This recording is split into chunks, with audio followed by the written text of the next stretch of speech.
Om Nityananda Paramashivoham.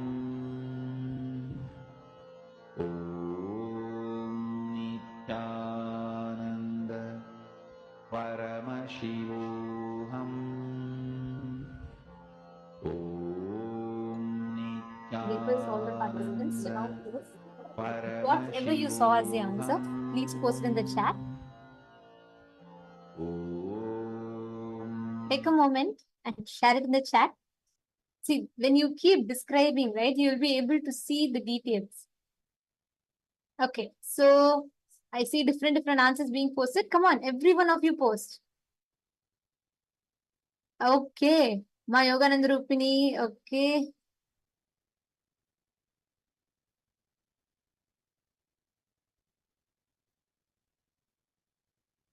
All right.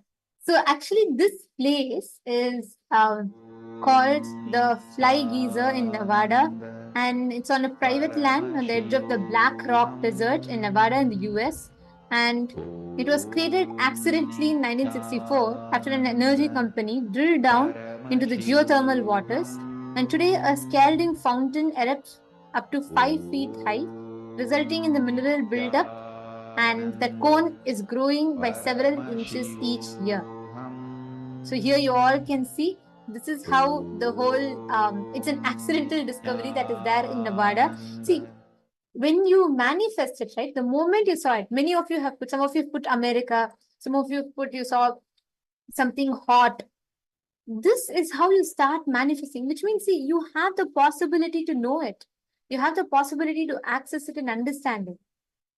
So the same thing will happen whenever you want to know all the details. Just when you decide, like, very easily you will be able to manifest it.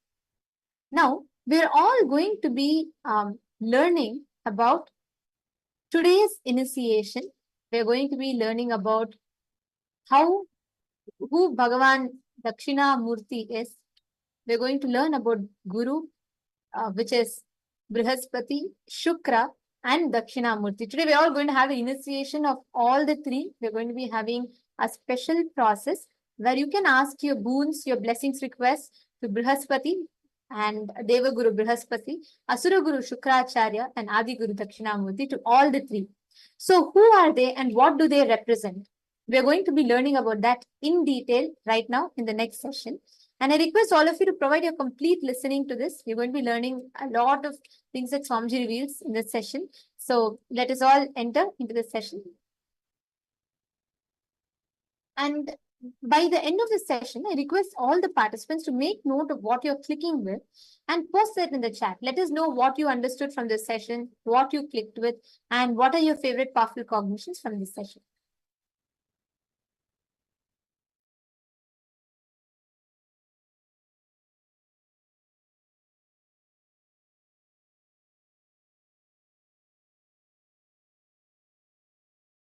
In the Brahmavidya Sampradaya, Guru, who transmits the understanding which is irrevocable, irretrievable,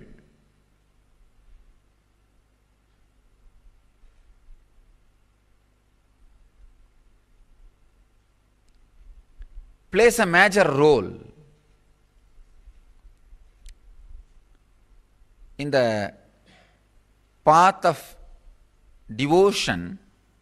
God, your chosen deity, plays a major role.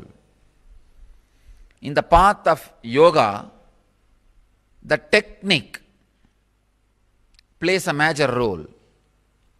In the path of meditation, the technology plays a major role. When I use the word technology, I mean all the things around meditation, around the technique. With yoga, you may not need a music.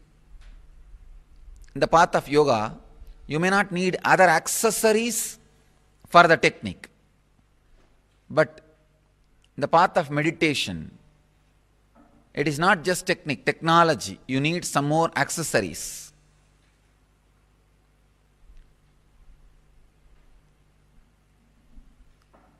In each path, you need some things for the ultimate to happen in you. But in Brahma Vidya Sampradaya, the one and only requirement you need is Guru. That's all. If you and Guru, both of them are lost in some forest where nothing else is available, that's enough for you to get enlightened. Actually, both of you are lost in some forest where nothing else is available. The enlightenment will be very easy and quick because you will not have anything to do. No other entertainment is possible.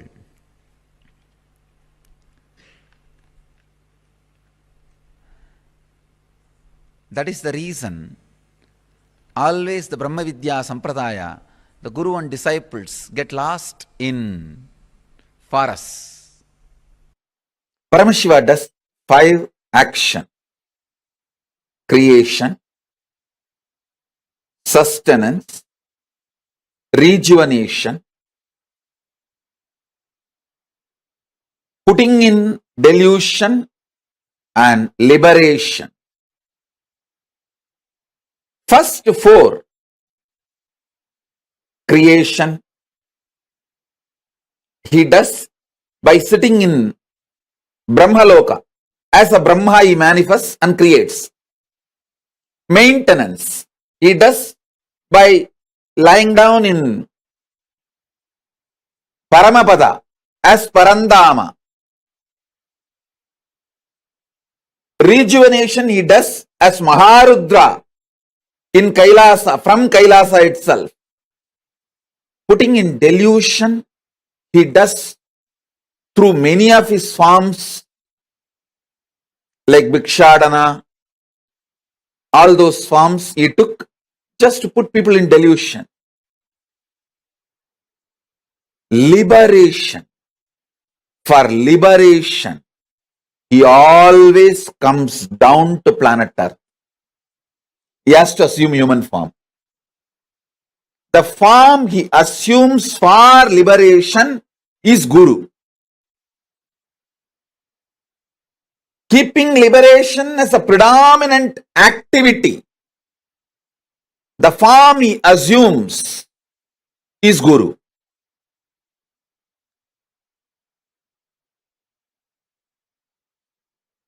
So listen, I'm going to elaborately initiate. Attend intensely.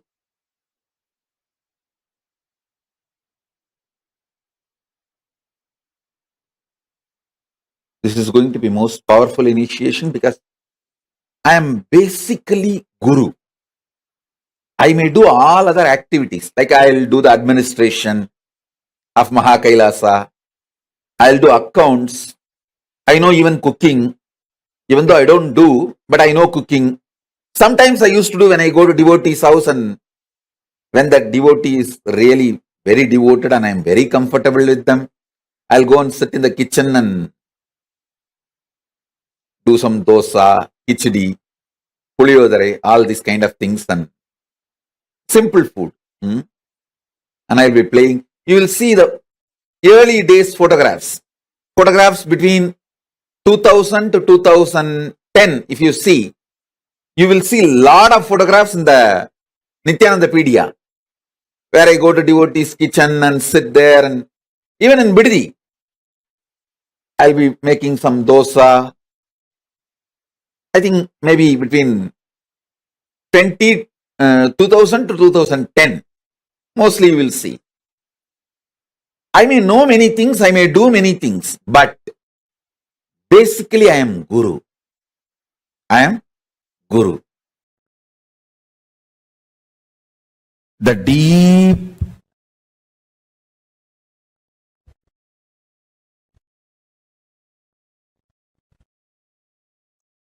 Ananda Spurana of Paramashiva means his ecstatic inhaling and exhaling,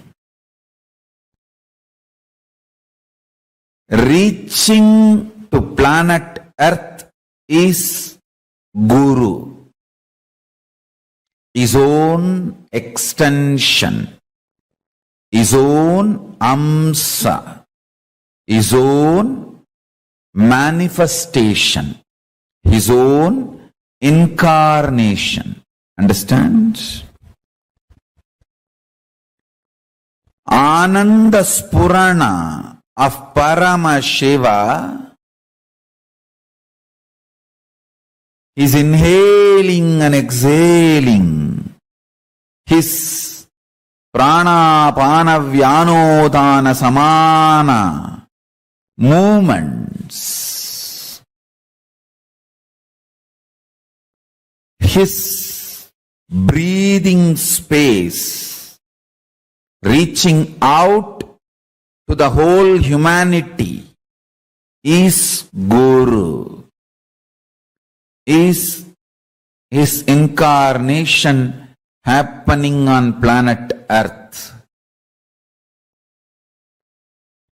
His very space manifesting here on the planet Earth is Sri Kailasa. The way he wants to grace the planet Earth, humanity, each one of your life, he demonstrates his compassion by happening as Guru, manifesting himself as incarnation and entering your life. Understand? Recognizing Paramashiva himself is entering in your life as Guru is the most blessed thing you can achieve, the greatest achievement on planet Earth. Understand? Any award, reward, anything, he himself manifesting, entering in your life as Guru is the most blessed, beautiful, greatest happening and greatest achievement for you in your life.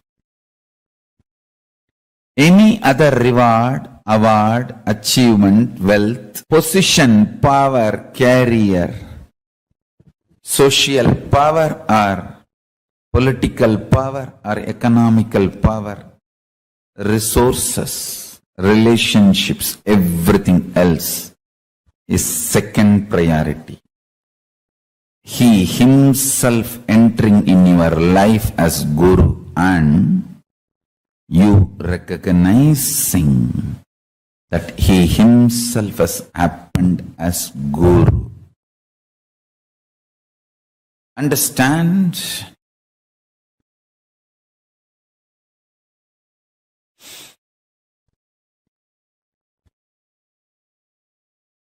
Power, enlightenment, knowledge, extreme strength, power, enlightenment, knowledge, extreme strength.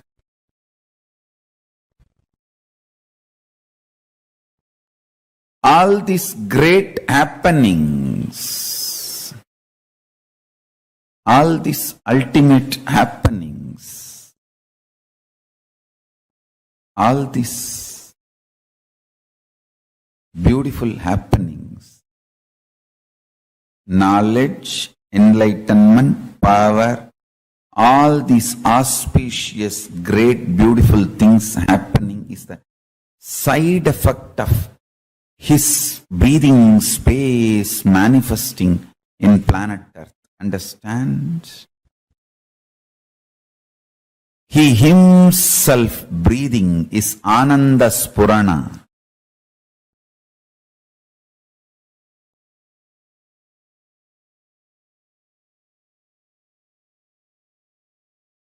Paramashiva's two dimension. Devaguru Brihaspati, Asura Guru Shukracharya. For example, if you try to get a second wife, second girl, keep without the knowledge of the first girl by secretly hiding, Brihaspati will not help for all that. He will say, no, no, no, no. But if you go to Shukracharya, he will say, oh, all right, okay, don't worry, I'll do what need to be done. Go. And he will even give you some tips. I'll take care. The Brihaspati is very socially polite relationship. Shukracharya, only integrity. If you are integrated to him, that's all. The social norms, rules, regulations, being organized, all that does not matter. If you go to Brihaspati, he will bless you for the wealth for which you need to work through the society, social form and achieve. But Shukracharya will simply give lottery. Everything I say, if you understand, you will understand the whole astrology. When you have the Brihaspati Guru Dasa, how the life goes, when Shukra is in your, is gracing you, how the life goes, you can see very clearly. With Shukra, if you are just integrated to him, that's all. He will do anything you want. He'll say, all right, come on.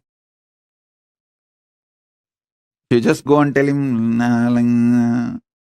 I'm planning for a third girl. He will just look this side and that side. Hey, come in the evening when I am alone. I'll tell you what to do. Go. Now too many people are around.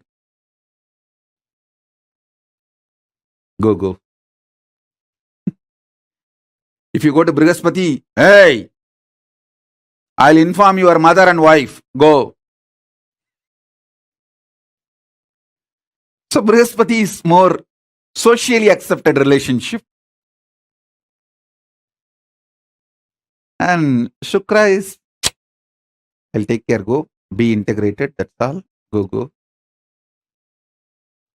If you maintain the integrity with Shukra, that's enough. He will grant you everything you want. And it's like he doesn't judge. Of course, Cosmos needs all types of people and all types. That is why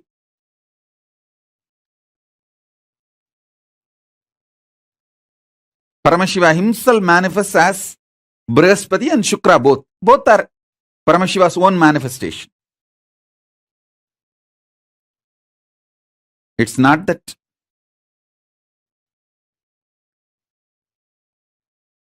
Shukra is less Paramashiva or Brihaspati is more Paramashiva. No. Brihaspati is more for the people who are organized, socially polite. Shukra is more for the people who are very raw.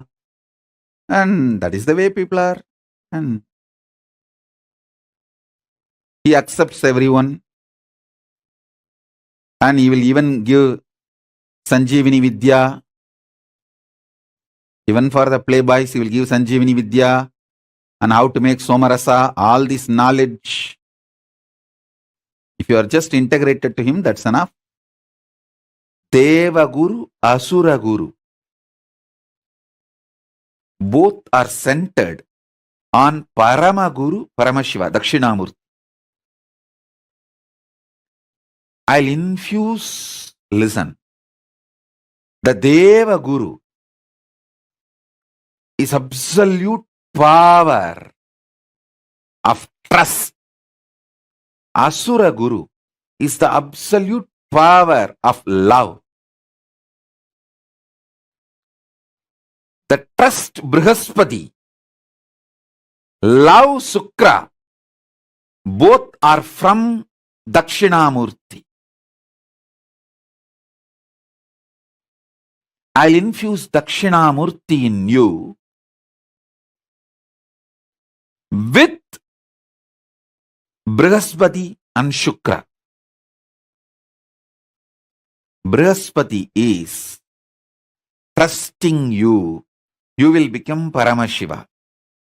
Shukra is, it's okay, even if you do something once in a while, it's okay. I am here. I'll hug you and just, I'll give my quota.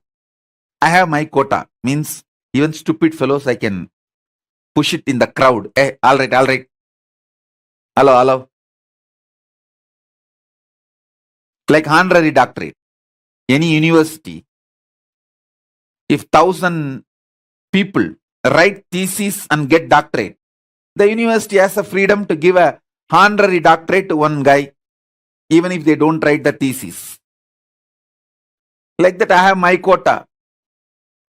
Granting in my quota, okay, that is Shukra. That's why he's Asura Guru. Even for demons, he allows, okay, all right, pass it. When he was young, he does intense tapas to Paramashiva to become one with Paramashiva. His tapas was so intense. Paramashiva appeared and asked him, what do you want? I want to become one with you, not only spiritually, conscious-wise. Whatever I carry, even this body should become one with you. Paramashiva said, what to do? He just swallowed him. He gave the boon. Paramashiva gave the boon and just swallowed him. Shukra went inside and started doing tapas inside happily. Inside the stomach of Paramashiva is the best place to live. He just lives inside Paramashiva's stomach blissfully. Not only achieves oneness with Paramashiva, his whole biomemory, everything becomes so powerful, empowered, he becomes literally Paramashiva. And then Paramashiva tells him, hey, you become literally so much me. It is time when I am expanding and making this universe, you carry my energy and bless people. Listen carefully. In India, we have temples for each of these planets. All of you should know, in Sun temple, the statue of sun, deity of sun will be there. As per Agama, how the sun looks, that deity will be there. In the Brihaspati temple, the Brihaspati will be there. In Shani temple, the Shani will be there. In Shukra temple, only Shiva deity is worshipped as Shukra. Shukra has no separate deity. Kanjanur is the temple which is under Madhurayadinam. The Kanjanur temple is under Madhurayadinam. That is the Sukrastalam. There, the Shukran deity, there is no separate deity for Shukra. Paramashiva will be hugging Parvati in union and he is manifesting the universe. That form is Shukra. Then understand the power of Shukra. And Paramashiva says,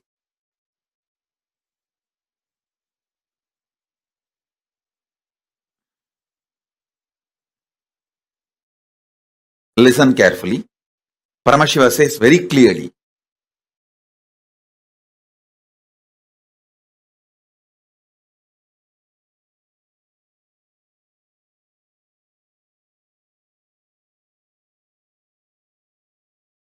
listen, these words are too important. He says, when I decide to expand,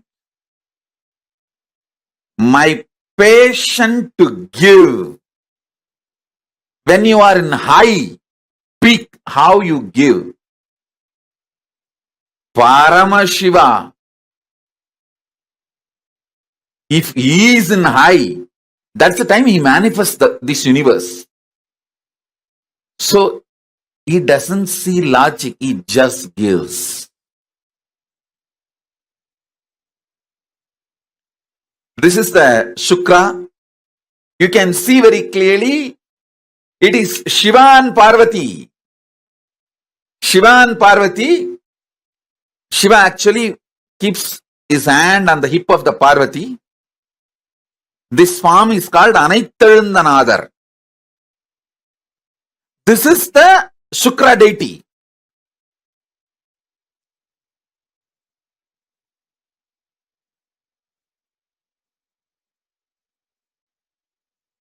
Paramashiva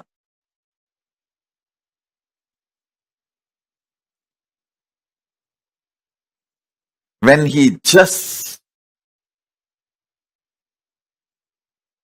gives without asking, without seeing the qualification, without judging,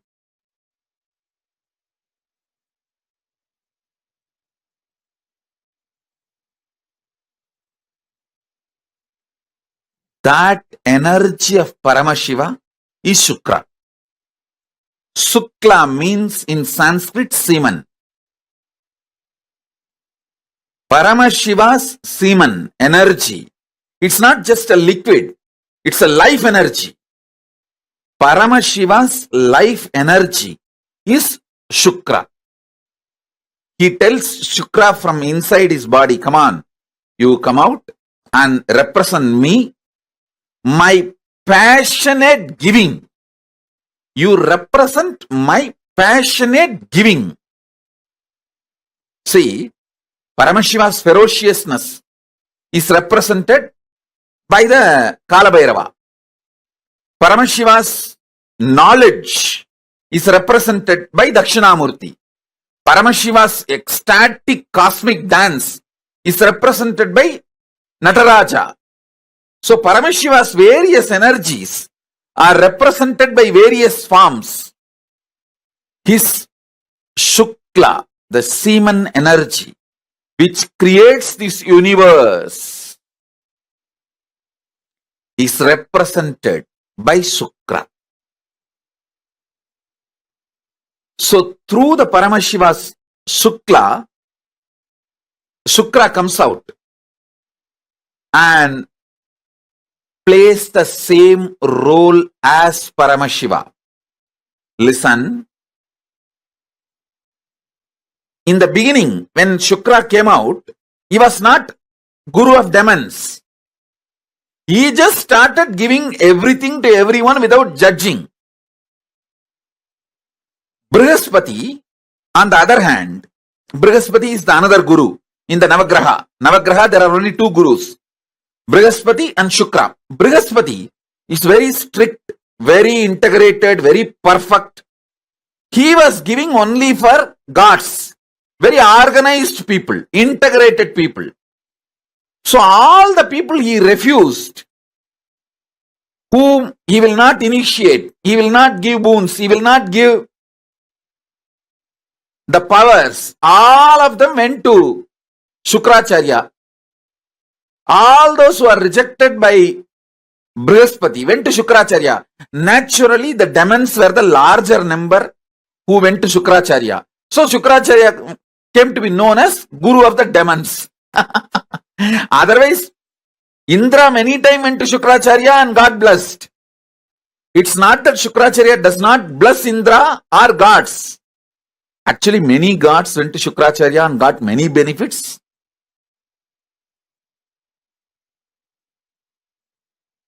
Even Skanda said to be received some boons and weapons from Shukracharya.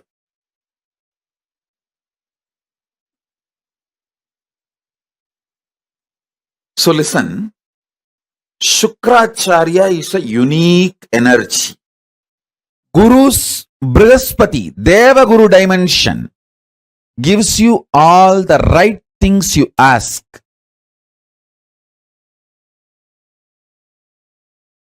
Guru's Brihaspati, Asura Guru dimension, Shukracharya dimension, gives all the left things you ask. Listen, right or left, good or bad, socially accepted or not accepted. Whatever you ask,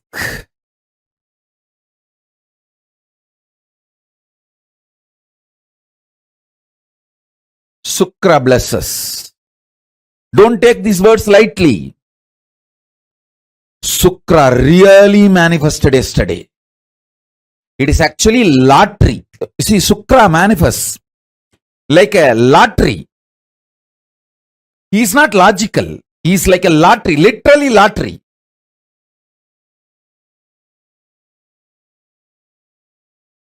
Many times people ask me, oh Swamiji, I am so sincere. I follow everything you say, but I don't get blessed for money. This fellow is a drug addict and he does all the wrong things, bad things, but he is showered with wealth by you. He gets a Shukra's grace. What can be done? Shukra is like a lottery. He doesn't bother about good, bad, right, wrong. You are integrated, you are showered, over. Everything you asked yesterday is done. Because Shukra does not judge. Shukra does not see good, bad. Shukra does not see right, wrong. Shukra does not morally judge you. Shukra actually never judges you. Shukra is non-judgmental giver.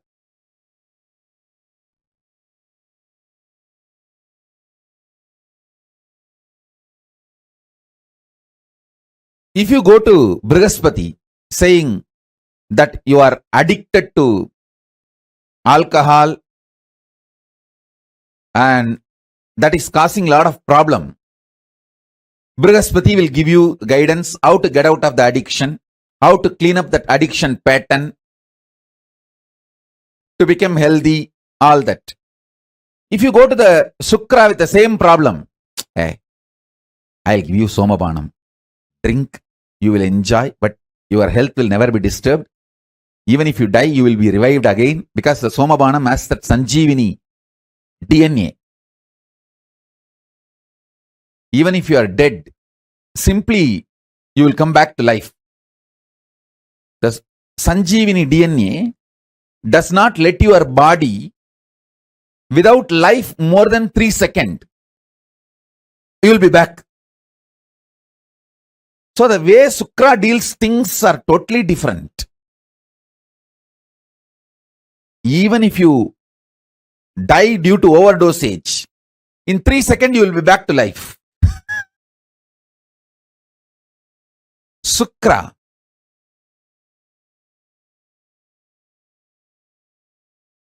is pure giver. Understand? Paramashiva manifests as all three: Brihaspati, Shukra, and Dakshinamurti. Brihaspati is right hand, Shukra is left hand, Dakshinamurti is very core, himself. His Gurutva, his Guru Tattva is Dakshinamurti. Listen.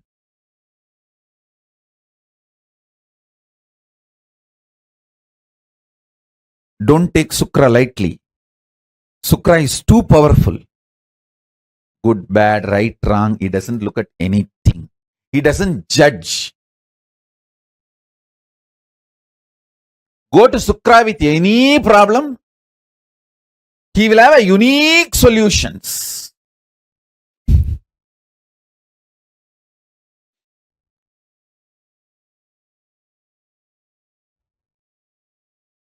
Brihaspati, he sails the socially accepted path, which is for the devatas, like organized living. Shukra is like a path breaker. He always finds path by breaking paths.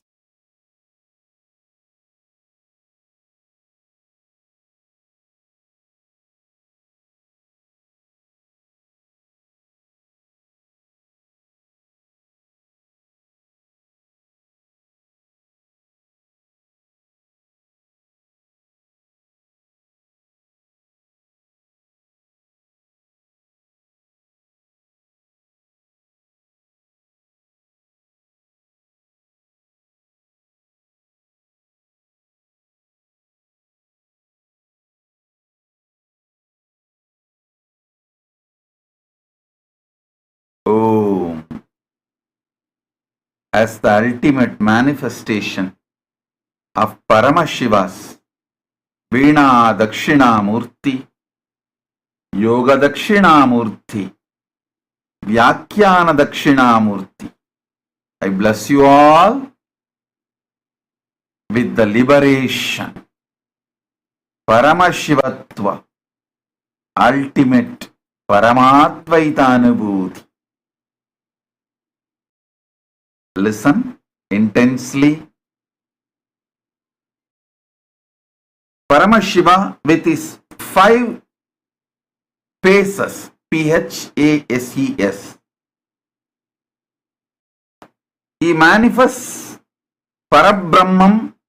From the Parabrahmam, the creation starts. From Parabrahmam, Brahma comes and creation starts. Then,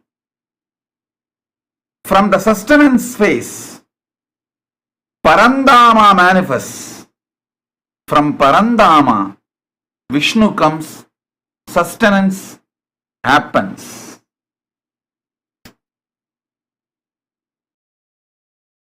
From Ahora phase, rejuvenation, Parameshwara is manifested. From Parameshwara, Rudras come and rejuvenation happens. From the Throbhava phase, PHASE, Parameshwari is manifested. From Parameshwari, the whole Throbhava happens. Putting and pulling out of delusion happens. From the Ishana, Parama Guru Tattva manifests. From Parama Guru Tattva, Dakshinamurti comes out and liberation is done. Parabrahmam, Parandama, Parameshwara, Parameshwari, Paramaguru, all 5 put together is Paramashiva. Mahadeva withdraws Adi Shakti into himself. He sits as Sadashiva and Adi Shakti together. That is what is Dakshinamurti form. That is why in all Rajeshwari temples there will not be Shiva. In all Dakshinamurti temples there will not be Devi. Because in Dakshinamurti form he is both. In Rajeshwari form he is both. When the male component is sucked into the female component, he is Rajeshwari. When the female component is sucked into the male component, he is Dakshinamurti.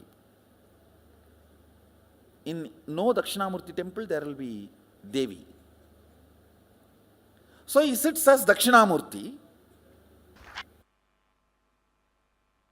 Understand? Mahadeva vibrated the cosmic knowledge, Vedas, as Dakshinamurti. Rishis radiated it and read it out from the cosmic knowledge. That is the way Upanishads were delivered to the planet Earth. Mahadeva just sat in the silence as Dakshinamurti under the banyan tree and radiated it as a vibration, vibrant silence, living silence, the alive silence. And Rishis just spelled out the cosmic records, the Akashic records in words and shared with the world. This is the way the Upanishads have happened. Hindu knowledge transmission is totally different from anything known to the world by the name education.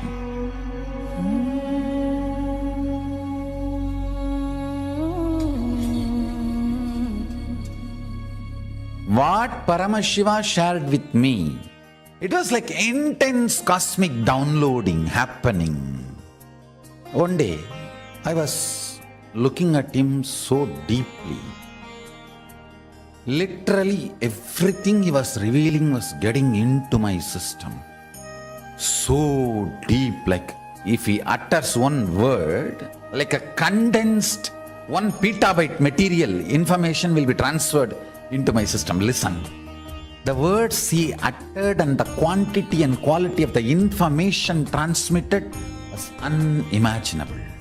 Every word he was uttering, petabytes of information was getting transmitted into my system. The system was getting loaded. When we say Dakshinamurti teaches in silence, it is not that he never utters a word, but the number of words uttered and the quantity and quality of the knowledge, information transmitted does not logically connect or equate, rationally inexplicable. This is unique knowledge transmission method of Sanatana Hindu Dharma. You cannot use the word education for this, no. See, Paramashiva manifested as Dakshinamurti to teach Veda and Agamas to Targavana rishis. It's not that it was a past. If you become silent to free yourself from the past, present, future through unclutching, you can see he is teaching even now in that huge cosmic sound. Om, even recorded by NASA. That soundless sound, Anahata Dvani. Om. If you can hear it through the deep unclutching, you can see Dakshinamurti teaching you now. Dakshinamurti teaching you now. Understand the truth. Dakshinamurti is from the face, from the Mahasadashiva's, Paramashiva's face of Agora, destruction, rejuvenation. From that face, Dakshinamurti comes out. Meaning, all the great truths are ferocious. It'll just purify you. It'll just burn all your non-chastity, cheating, silly patterns and conversations with your life. It looks very paradoxical. The embodiment of peace, Dakshinamurti, silence, comes out of the face of Paramashiva's Agora, which is supposed to be perceived intense violence, ferociousness. Teacher is the ultimate rejuvenator. Guru is the ultimate rejuvenator. He removes everything you know as you and he manifests everything is real you. The real you swallowing everything you know as you is chastity. Allow the chastity to Paramashiva manifest in you. Wake up when Dakshinamurti teaches. Don't wait for Kalabhairava to come and wake you up. And you need to know both came out of the same face, Agora. Maybe Paramashiva always tries to show Dakshinamurti of his Agora face. And if you don't listen, then only he has to allow Kalabhairava to manifest. Chastity will never create conflicts. It will bring tremendous fulfillment. If there is a conflict outside, look in, something need to be attended inside. Listen to this clearly. Sound of Dakshinamurti and silence of Dakshinamurti need to be understood in reality. See, the silence of Dakshinamurti is not the soundlessness. Any sound you can only hear in certain decibel. If it goes below that decibel, you can't hear.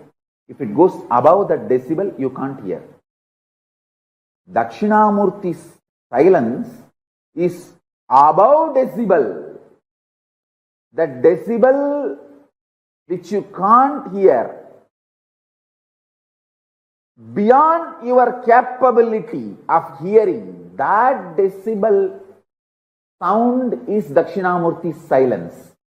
So Dakshinamurti's silence is not soundlessness. It is beyond the sound you can hear. Same way, listen carefully.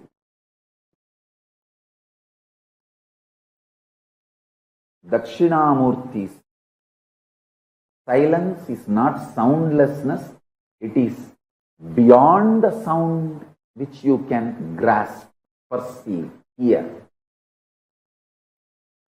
The human here has a dynamic range of the threshold of 120 to 130 decibel. You can neither hear below 120 decibel nor you can hear above 120 decibel.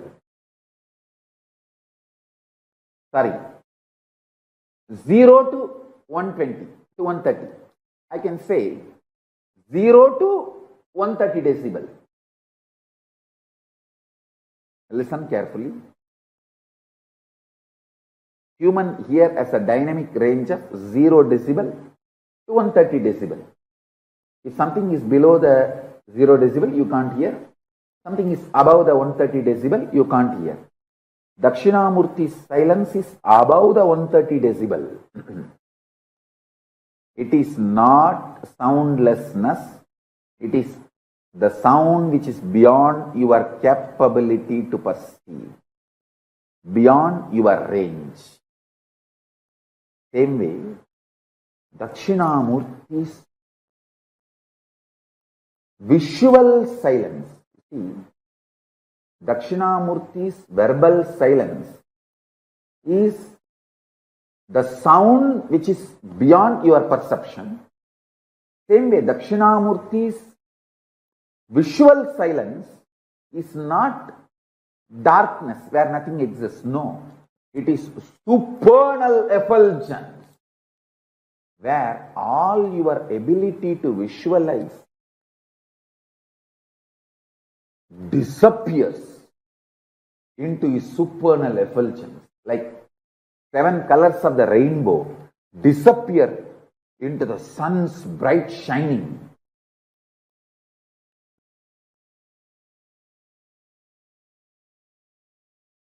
Your ability to visualize dissolves, disappears into the supernal effulgence of Dakshinamurti. Understand? The supernal effulgence of Dakshinamurti and supernal silence of Dakshinamurti. Then you will understand the right knowledge, right clue about the existence of Paramashivatva. If you understand this one truth, today you can manifest powers. The common frequency the human here can hear is like a 20 to 2000 hertz, 0 decibel to 130 decibel maximum. 20 to 20,000 hertz or 0 to 130 decibel. That's it. If it is below 20 hertz, you can't hear. If it is above 20,000 hertz, you can't hear. Dakshinamurti's silence is above 20,000 hertz.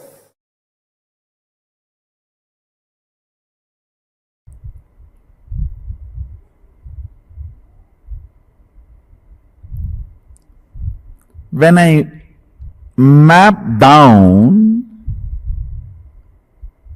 the cosmic silence of Dakshinamurti into the verbalization in the language you understand, listen. Ultimately,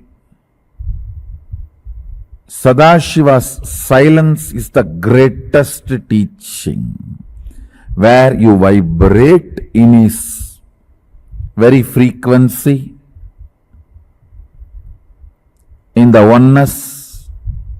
Words are not even used to remind you about the oneness.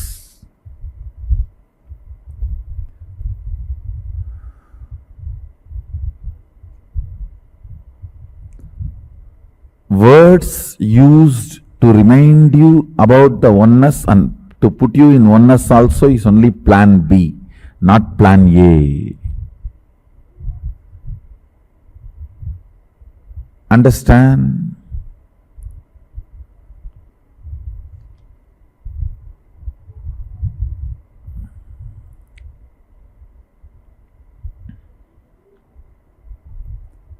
Ultimate truth becomes your experience in Sadashiva's reverberant silence, where the cosmic sound and the cosmic silence becomes one and the same.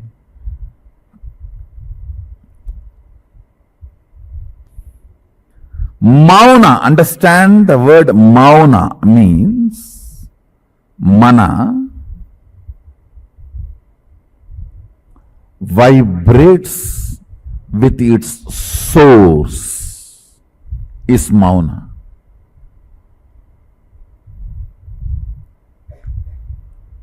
Your frequency is so high, so intense, so alive to the cosmic frequency. Words lose its power over you, or words have no meaning. That is the ultimate state. But till you raise to sit without attitude, understand, to experience Sadashiva's silence, you need the space of not having attitude. Understand? Let me explain. Not having attitude. Even while you are sitting, you always hold your victim identity or your authoritative identity. Your inner image should not be active. That is what is mauna.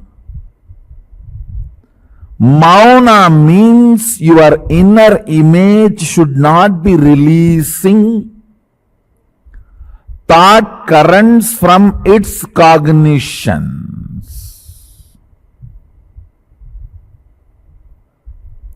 It should not be releasing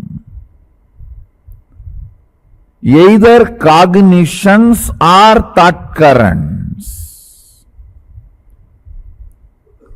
Having inner image while you are sitting is having attitude. You always think attitude means you behave style, drr, brr, brr, and you behave weird. The attitude queens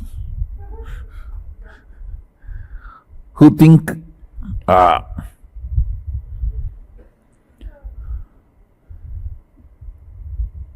only if you behave cranky and weird,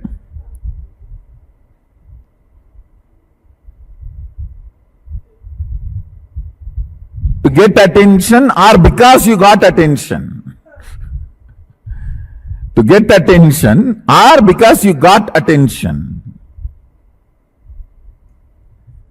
You think only if you behave weird and stupid, it is attitude. No. Even if you are sitting, if your inner image is active, it is having attitude. To taste Sadashiva's silence, you should drop attitude, inner image. Your inner image should not be active. I tell you, That is simply possible. You just go and sit with our banyan tree, breathe along with banyan tree, that's all. Decide, Mahadeva. See, understand, our banyan tree is literally Mahadeva, alive. Mahadeva, I'll breathe along with you, that's all, nothing else.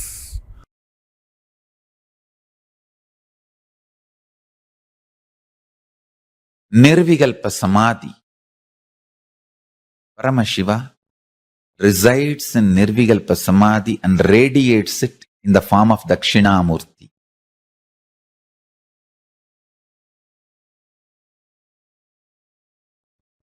In all our temples, Dakshinamurti radiates the biology of Nirvikalpa Samadhi. Anybody wants Nirvikalpa Samadhi? Go to our temples, Dakshinamurtis, and touch the Dakshinamurti deity, do puja, sit in the front of Dakshinamurti, sit in front of the third eye of Dakshinamurti and just see him with your third eye. You will fall into Nirvikalpa Samadhi. He carries the very bio-memory, conscious decision, will to be in Nirvikalpa Samadhi. In Nirvikalpa Samadhi, all will melts down. That tattva, Nirvikalpa Samadhi tattva, radiates as a living will.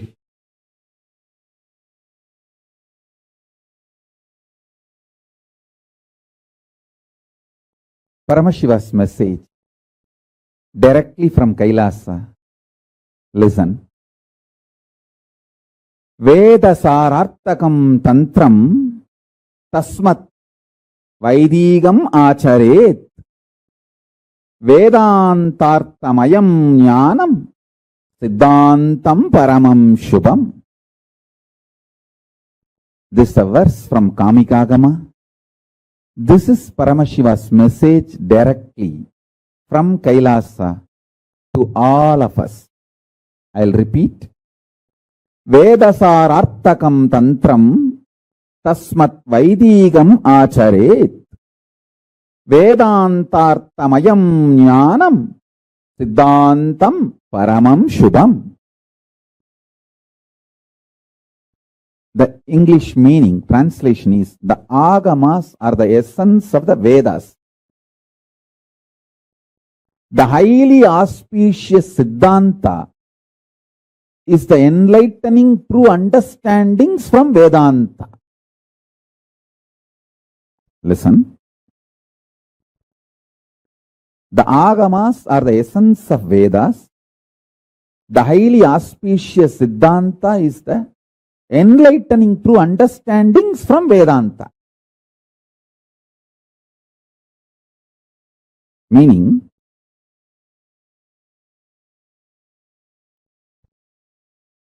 Vedasarartakam tantram tasmat vaidigam acharet. He gives very clear declaration. Paramashiva gives a clear declaration. The essence of Vedas is agama. Tantra means agama. Tantra is the word used for agama. So,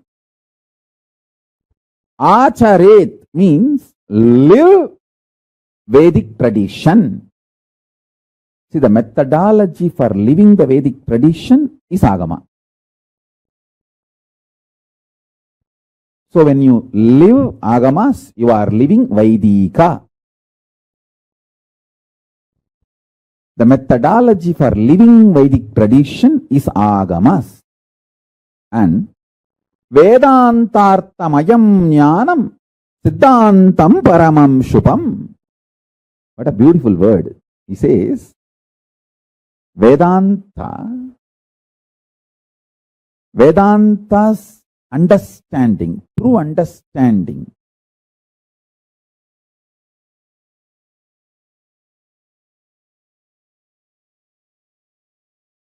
all that collected is Siddhantam. Uses the beautiful word Siddhantam Paramam Subham. It is ultimate auspiciousness because it is the essence of Vedanta. I'll give the translation in Tamil also. Vedattin sarame agamam, Vedantattin unmayana சாரத்தை வழங்கும் ஞானம்தான் மிக உயர்ந்த சுபமான மங்களமான சித்தாந்தம். I think Paramashiva revealed this to me. This is the fundamental statement for the whole Kailasa, my philosophy and the Sangha. There is so much of noise from all unnecessary corners. One side, enemies of Hinduism, traitors of Hinduism. Hindu enemies and Hindu traitors. The other side, intellectual, but not experienced, enlightened. Those intellectuals who are well read but not enlightened, Pandits.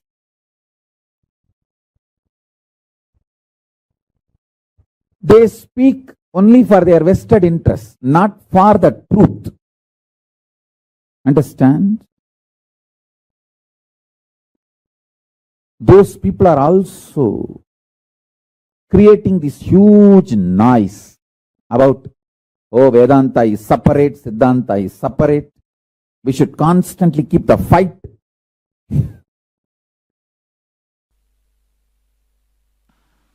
Basic thing is right understanding shared is a jnanapada. Right actions from that understanding is kriyapada. Right alignment to that understanding is yogapada. And celebrating that is charyapada. That is the charya, kriya, yoga, jnana of agamas. Agamas 4 chapters. Understandings is getting established is jnanapada. Actions from that understanding is kriyapada.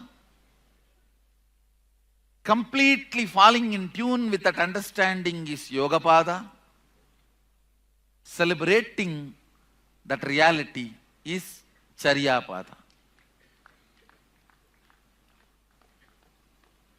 I tell you, during all the 4, before, during, after. See, it's like how these weight loss photographs they put. Before, after.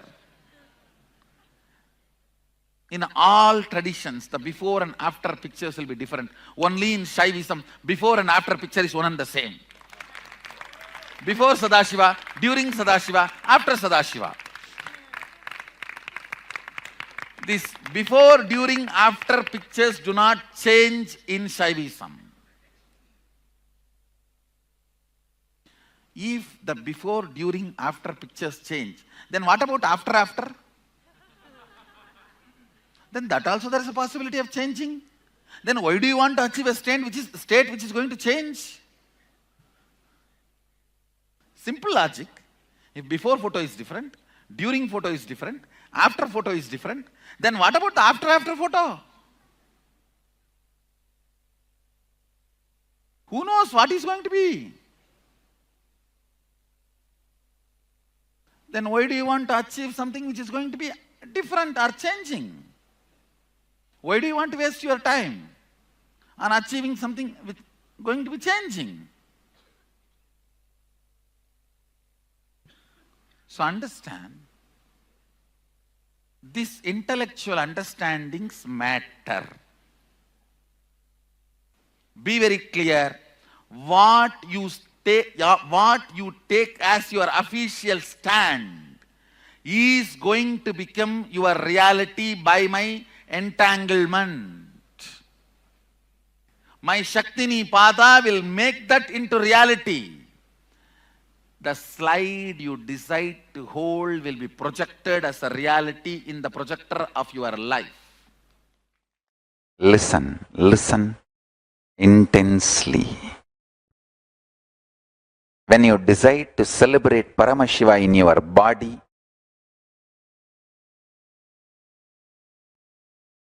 and through your Kundalini Shakti, that is called Nityananda Yoga. When you decide to connect with Paramashiva and make him manifest through you, that is called Puja. Anmartha Puja or Parartha Puja, all Kriya, Kriya Pada and Kriyas. When you decide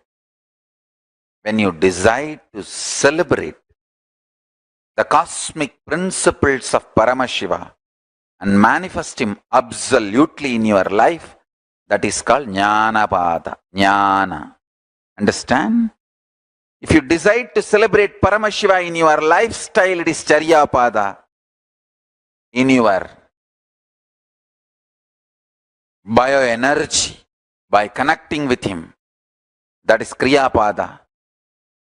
If you decide to celebrate Paramashiva in your body and Kundalini Shakti through yoga, it's Yoga Pada.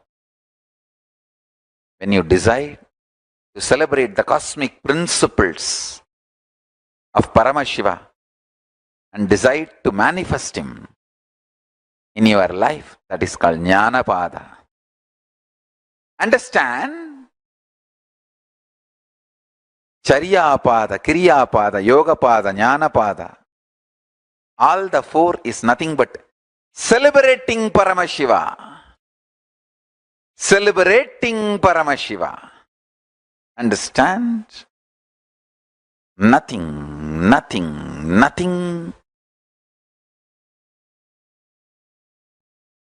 else is important in the life other than celebrating Paramashiva. Celebrate Paramashiva. Create enlightenment ecosystems wherever you are. Listen carefully. In Vedanta, there can be conclusions. For example, what is the essence of Vedas? Vedanta. What is the essence of Vedanta? Aham Brahmasmi. Oh, there are so many thought currents in Vedas. Like, you have multiple births, and you have karma, and you can be liberated.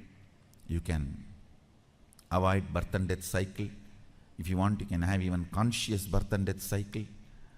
And this is cosmology. This is self-jiva. And this is God, Ishvara. So much of concepts. Finally, the essence. If you ask, essence of the Vedas is Upanishads. Essence of Upanishads is Vedanta. Essence of Vedanta is Aham Brahmasmi. But in Agama, there is nothing called Agamanta. You cannot say the essence of Agamas is Sadashivoham, and essence of Agamanta is Sadashivatva. You can't say. In Agama, you sitting in Nirvikalpa Samadhi in the space of Sadashivoham and having Shakti Nipada with me is as equally as important to morning brushing the teeth as per Sadashiva's instruction. The number of strokes you need to do in morning brushing the teeth is as important as the Shakti Nipada, Shakti Pada you have with me. So in Agama, there's nothing called Agamanta. Maybe we can say priorities, but not essence. Essence means all the qualities of all these actions should be in that. Vedanta accepts there is something called its essence. Agama does not accept. So every statement I make now is important for you. You can't say end of the session, today's session, oh, the essence of today's session is having Shakti Pada with Swamiji. Let me have that. Doesn't work. Shakti Pada itself will work only when you understand and cognize everything I am making. Every statement I am making. In Vedanta, because it is a thought current based system, there can be essence. In Agama, because it is life current based, there is no essence, because life itself is essence. The software given by Sadashiva, received by Devi, adopted by Vishnu to run this universe is Agama. The principles given by Sadashiva, received by Devi, adopted by Vishnu to run the universe is Agama. Agamas are also applied science, practical technology for Veda and Vedanta thought currents. Listen. Vedas and Vedantic thought currents are like pure science. Agamas are more like applied science to make that into reality. To make that into reality. Basically, all you need is integrity and listening, so you can internalize. You can internalize these great truths, make it as part of you. When you know the cosmic principles with which the cosmos is functioning, it's easy for you to align yourself to it and use all those principles to generate health, wealth, relationships, whatever you want to make in your life as reality.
Nityananda.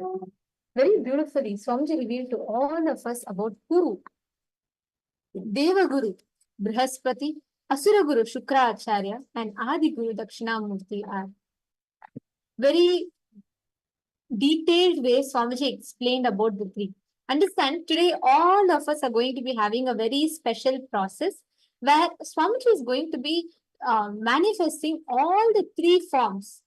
Devaguru, Brihaspati, and Asura Guru, Shukracharya, and Adi Guru, Dakshinamurti.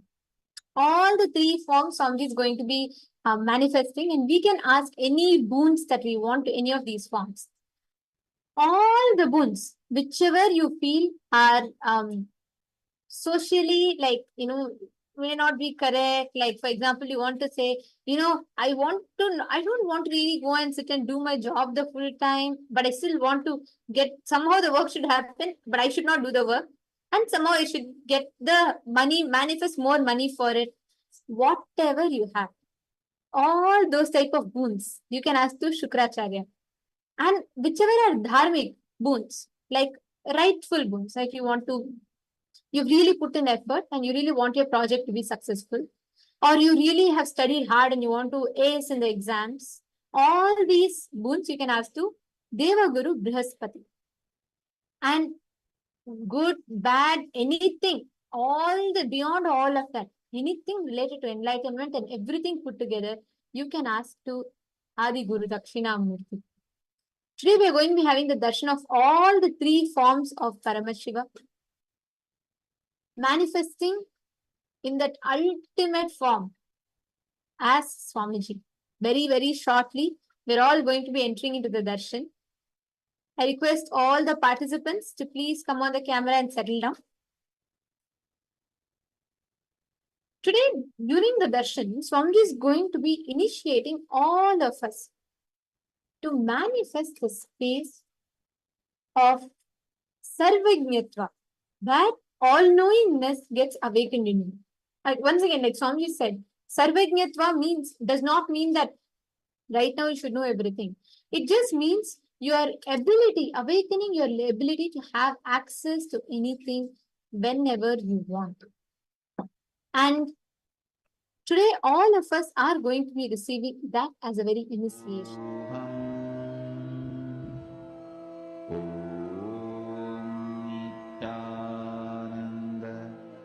Paramashivoham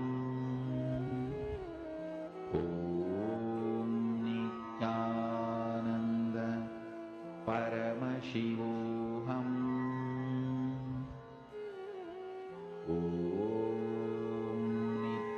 Nityananda Paramashivoham Nityananda Paramashivoham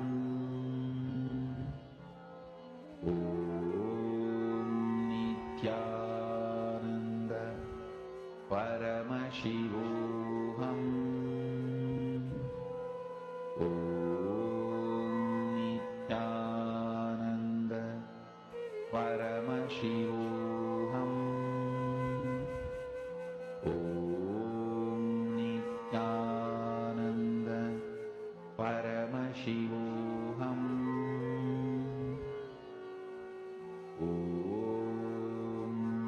Nityananda Paramashivoham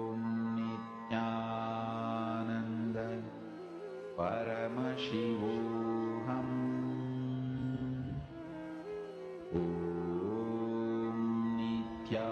Nityananda Paramashivoham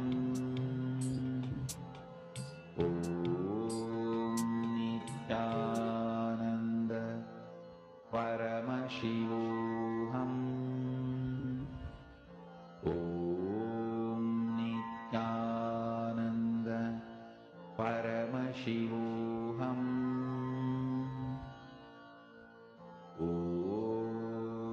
Nityananda Paramashivoham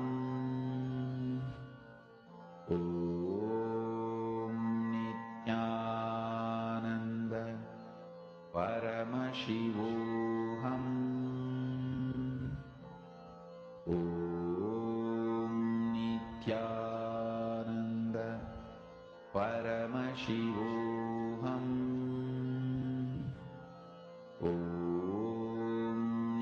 Nityananda. Sorry for the technical glitch. Now, what Swamiji revealed, right? This science of manifesting, awakening the Sarvajnatva, the space of all-knowingness in us, is what is going to happen today during the initiation. And most importantly, we are all going to receive a very, very powerful initiation to experience the awakening of the God particle in us. We are going to be, Swamiji is going to be blessing all of us and awakening the God particle in us. It's a very, very powerful initiation today. Literally, just by connecting, just by receiving the initiation today, you're going to be awakening the most powerful and the most, literally one of the most powerful component of you, the core of you, which is the God particle of you, awakening your bioenergy. Can I request all the participants to please come and settle down?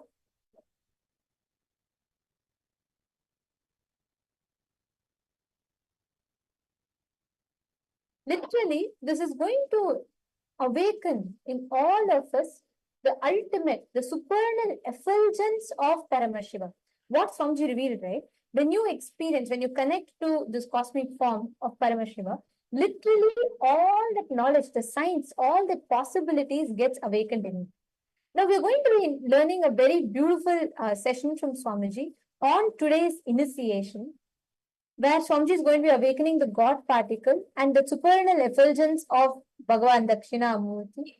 And Swamiji is going to literally grace all of us with that ultimate initiation of awakening the God particle. Let us listen to that session now.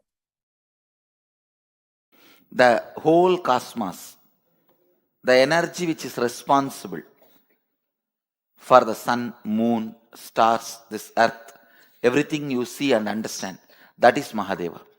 Understand? The supernal effulgence of Dakshinamurti and supernal silence of Dakshinamurti. Then you will understand the right knowledge, right clue about the existence of Paramashivatva. If you understand this one truth, today you can manifest powers. The common frequency the human ear can hear is like a 20 to 2000 hertz, 0 decibel to 130 decibel maximum. 20 to 20,000 hertz or 0 to 130 decibel. That's it. If it is below 20 hertz, you can't hear. If it is above 20,000 hertz, you can't hear. Dakshinamurti's silence is above 20,000 hertz. Understand? Because you don't hear, don't think sound does not exist. Because you can't see, don't think visualizations does not exist.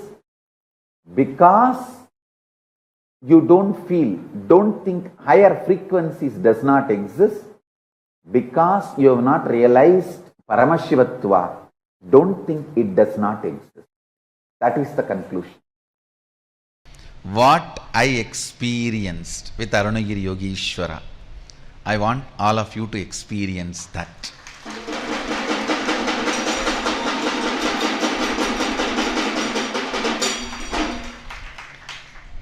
I did not have a structured class with him. His classes, when he teaches, if he talks 10 words, at least 10 terabyte material will be downloaded. Understand? If he talks 10 words to me, 10 terabyte material will be downloaded into my brain.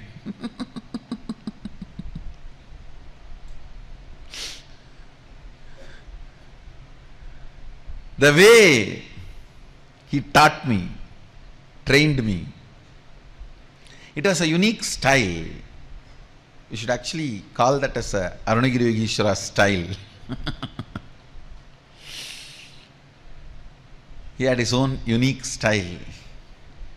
So much has been transmitted. So much has happened. Thousands and thousands of unsaid happenings. And tons of things not only I have not said, I will never be able to say. Because when he utters a word, for example, if he says Adharvana Veda, the chapter where the science of sound is explained, by the time he completes this word, that whole Veda is downloaded already. When he gives the reference, I can just verify internally and see the chapter and the shloka. I don't know how I can even say it, make you guys understand.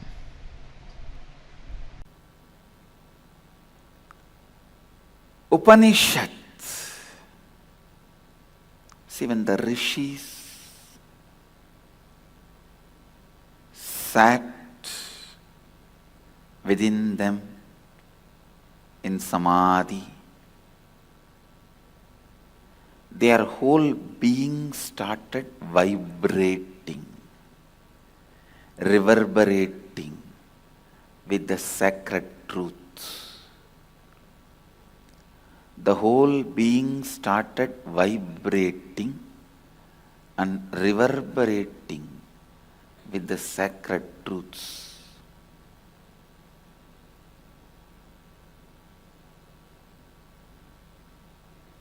The cosmos started singing through them. Cosmos started radiating through them. That expression is Upanishads. That expression is Upanishads. Upanishads. That is why in Sanskrit we defined a rishi as mantra drashta, who sees mantra. Understand? Not the one who writes mantra or who listens to mantra. No. Who sees mantras means when you are experiencing, always even the sound will be perceived by eyes. Understand? If the sound is heard by the ears, you are hearing. If the sound is perceived by all five senses, you are experiencing. So sound, even seen, mantras seen. When your eyes experience sound, the lines you experience are only called akshara. Please understand. Our rishis experienced each sound. When they experienced that sound, what was the line through which their eyes experienced that sound? That line becomes akshara.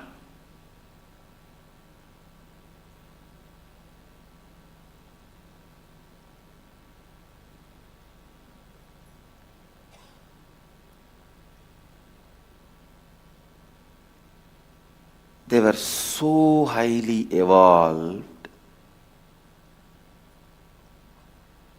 so free of worries. All their survival needs are fulfilled. and they were in such high space. That is the beauty.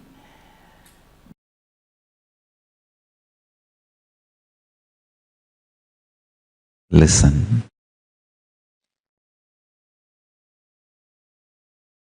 Supernal effulgence of Paramashiva, which is eternal inside you, cannot be reduced, cannot be stopped, cannot be taken away from you, but you can choose to get deluded in reactionary assumption patterns and reactionary assumption lifestyle and reactionary assumption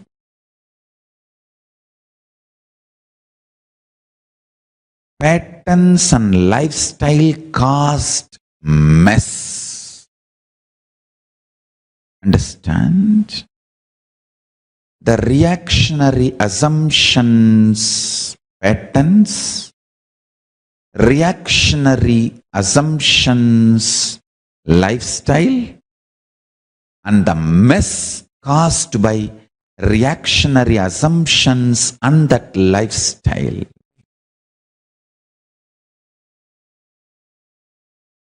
Whether you are trying to clean up the mess or add more mess, it is delusion. Let me make it clear. The reactionary assumption patterns means assuming and reacting. Those patterns, I should call them as mala, toxins. Not only unnecessary, sitting inside you, dangerous, sitting inside you. There are some things unnecessary, but not dangerous. But there are some unnecessary and dangerous. Mala, toxins are not just unnecessary, but dangerous also. The reactionary assumption patterns, toxic and dangerous, not just unnecessary. Next. The reactionary assumption lifestyle. So, behaving this way and making decisions, becoming lifestyle. That is second. Third, the mess you made in your life due to this reactionary assumption patterns and reactionary assumption lifestyle. Understand? The fourth is the important statement I am making. Sometimes you go on adding to the mess in your life by continuing to operate based on reactionary assumption patterns, mala, and reactionary assumption lifestyle, pasa.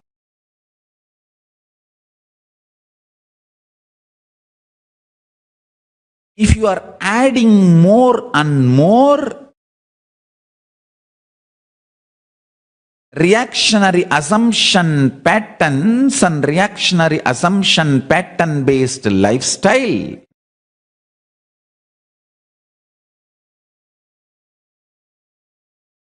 you are adding more and more alahala, poison in your life.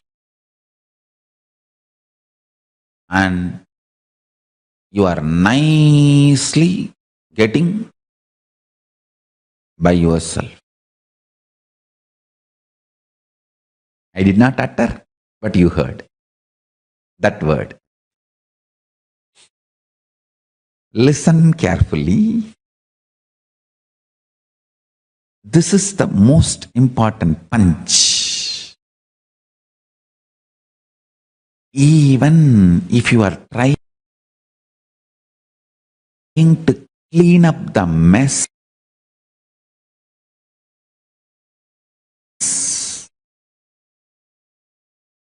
created by the reactionary assumption patterns and reactionary assumption lifestyle,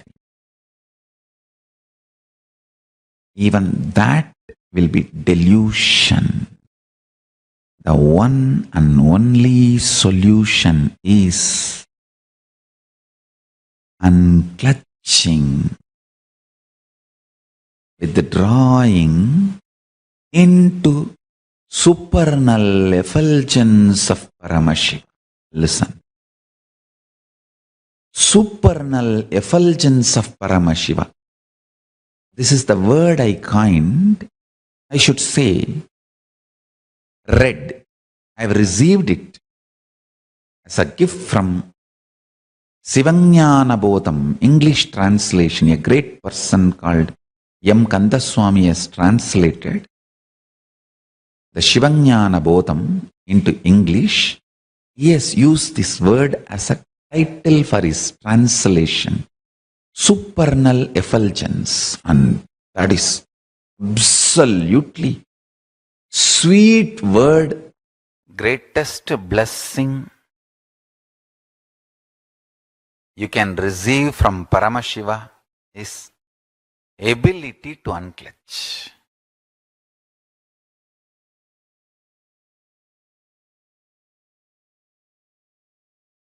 You should keep this as your first prayer. Prabhu, let me unclutch from everything and be in you. That's it.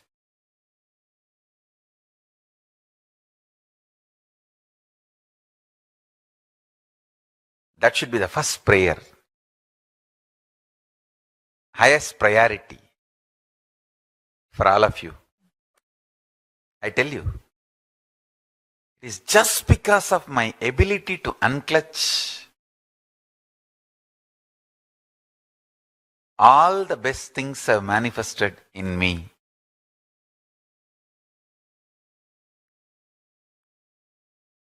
So if you ask me the first word of my teachings, I'll say unclutch. Watch those satsangs. I started using this word unclutch first time when I gave the satsang on Ashtavakra Gita, the day my father attained Mahasamadhi. The way I uttered those words rang in the ears of my father, and he unclutched and attained Mahasamadhi.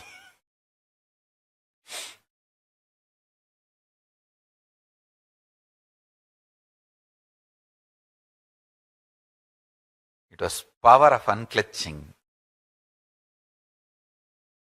which is still keeping me alive. I tell you, unclutch, unclutch, unclutch.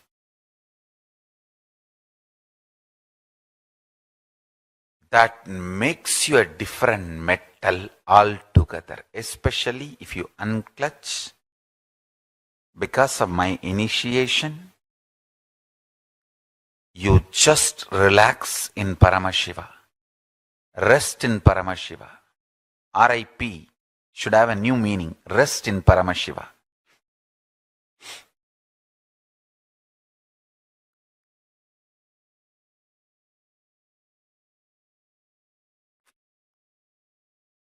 Understand?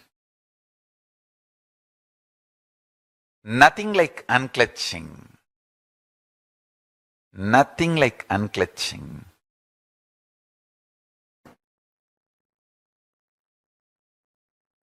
Absolute unclutching. is the extremely enlightening fuel for your life. Understand? Fundamentally, your consciousness. What excites you, what triggers you into action, what makes you fully alive, awakened, that is your resource, your fuel. Listen, your fuel.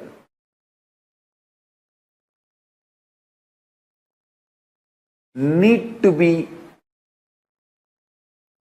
right and pure. Please listen.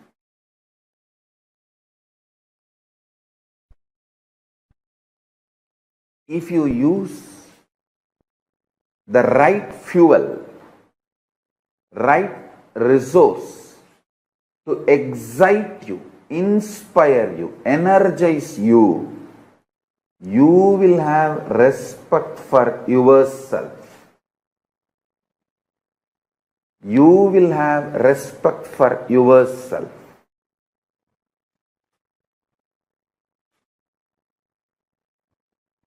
I tell you.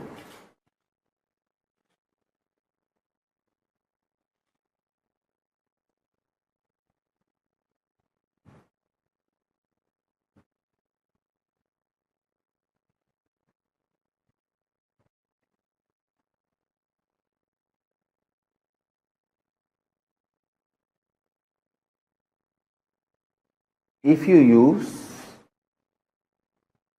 meat as fuel for your body, slowly but very definitely, even you will lose respect for yourself. If you use alcohol to pass your time, to pass your life, even you will not have respect for your life. Hey, to be deluded in alcohol, why should you assume even one body? You asked Paramashiva and Paramashiva gave you this body.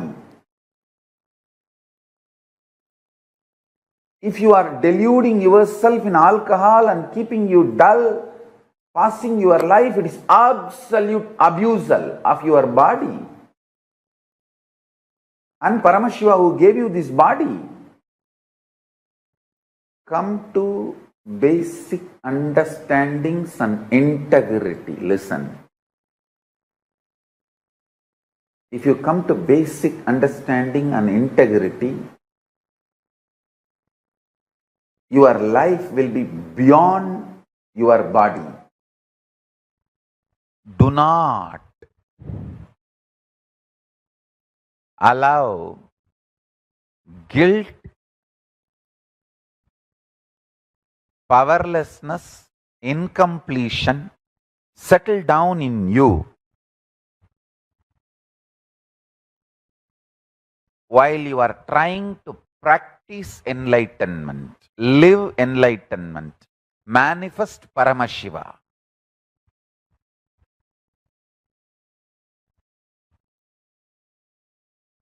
Understand?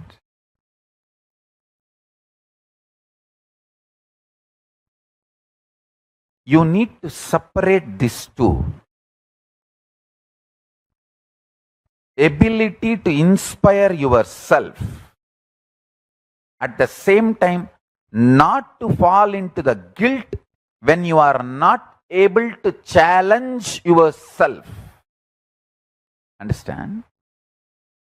Inspire yourself, start practicing, start manifesting, but when you are not able to challenge yourself, don't fall into guilt.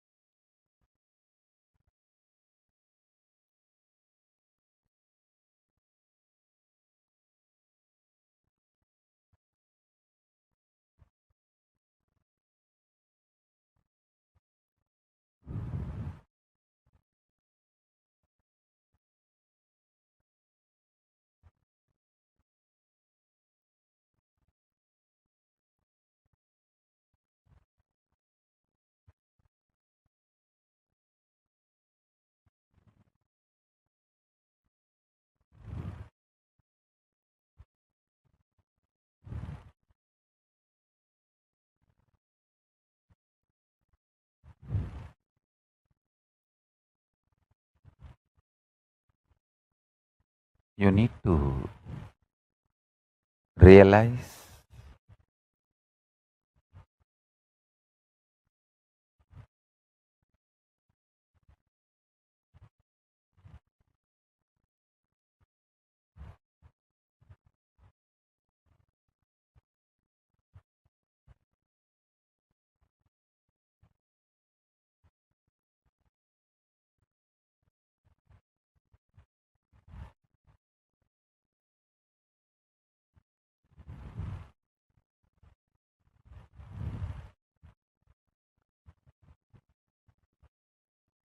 falling into the guilt, powerlessness, inability centric guilt is no way going to help you. Same way, withdrawing from trying, putting your effort in seeking is literally spiritual suicide. So, constantly working, intensely working, sincerely working, and not letting the guilt to become part of your thought current. This should be your intense living enlightenment experience.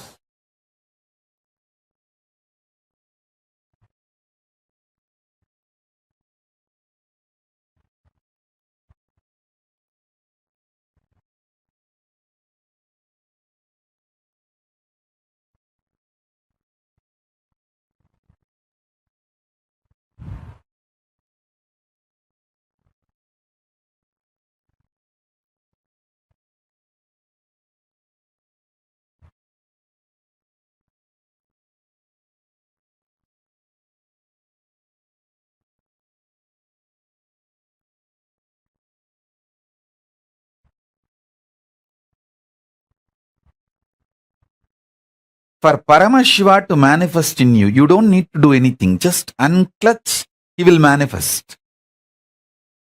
Because he is there already, it's only the drug called your delusion, drunk by your mind, only that stops his manifestation. So when you unclutch, you relax from the mind drugged by delusion. When you just relax from that mind, that's enough. He just manifests. He gives you the powerful clicks and cognitions. Powerful cognitions. He gives his state, his space, his powers, his being, and conscious sovereignty. Everything. So just cognize. He is there. He is here now. All you need is just unclutch from whatever you know as you, unclutch from that and sit. He will manifest now in all of us as Shakti Pada and Shaktini Pada. First, Gayatri Mantra, the passcode to connect with my shine, my tejas, my light, my space, my effulgence, supernal effulgence of me.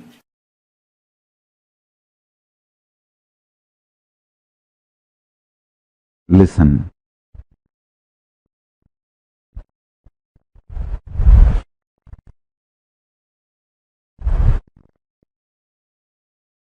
If you want the sharpness in my eyes, light, ages in my eyes, do this process.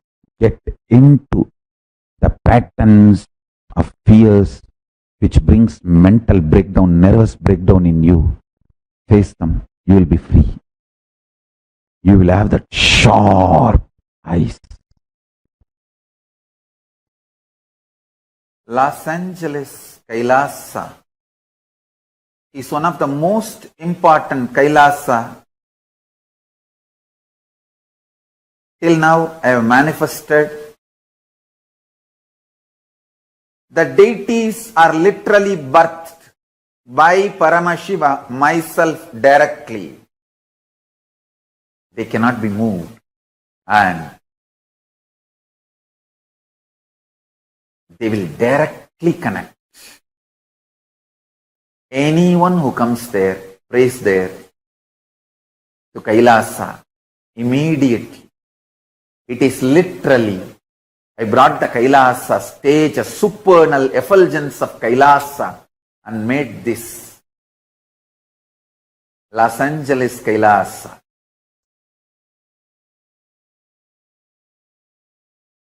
Los Angeles Kailasa is one of the connection points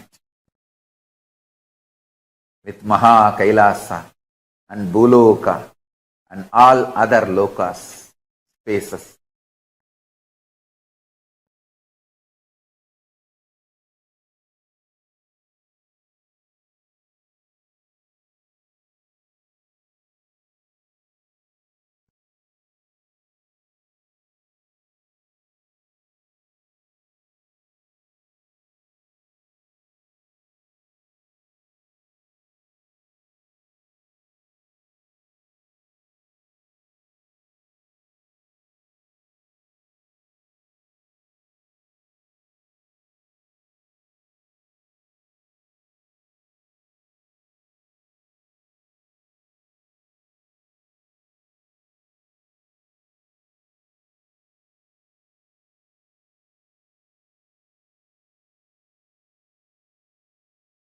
Los Angeles Kailasa is literally place where Paramashiva's being exists. He is not only in the form of energy, superconsciousness, state, space, powers, he is in the very form of that being. Accepting, receiving our worship, prayers and responding with the grace and compassion and love and blessing.